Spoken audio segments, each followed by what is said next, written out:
deep-rooted problem of the past, from the Soviet Union, and the main actors are still sitting in Washington.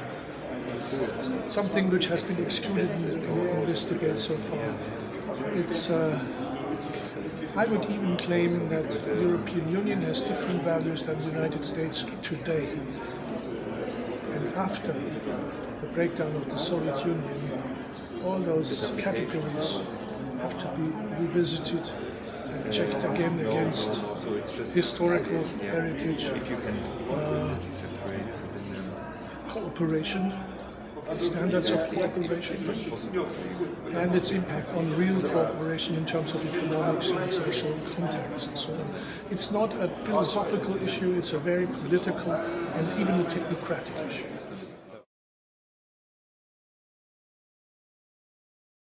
Absolutely, but not in the sense of appeasing to Soviet or post-Soviet Putinesque styles.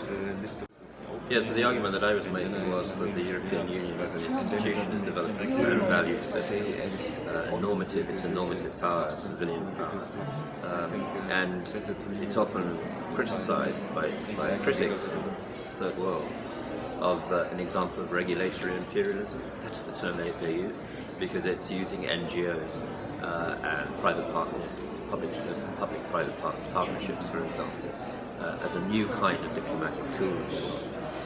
And that is very confusing for countries that have no such tradition themselves, no such institutional political cultures themselves, and find this as imperialistic as dealing with the United States. The United States is an old-fashioned nation state with a historical narrative and its own way of pushing its values, making the world safe for democracy, and using war as a way of promoting its values, which is not an instrument that is available to the European Union. My argument is that these problems that the Russians have with the European Union now are going to be amplified in 10 or 15 years' time.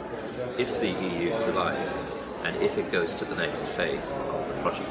If it doesn't go to the next phase of the project, then Russia will be dealing with individual members of the European Union for the foreseeable future, which will be easier for it. Mm-hmm.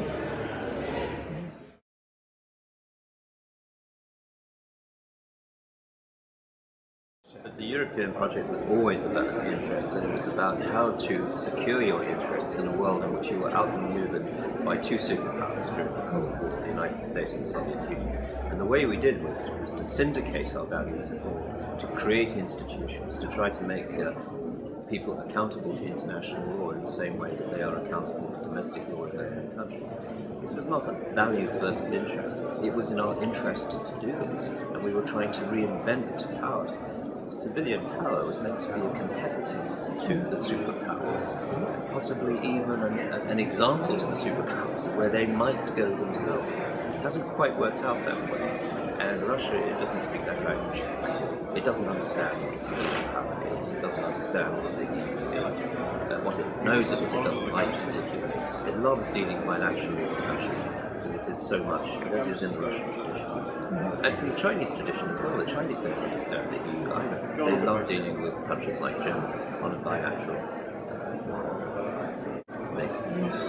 So I think it's the achievement, the key achievement of European history since World War II is that these people who have been fighting each other for 2 centuries, one could say, have agreed on a common platform of peaceful not only coexistence, but cooperation, integration, and sending a signal to the outside world we're still are fighting wars in these terms.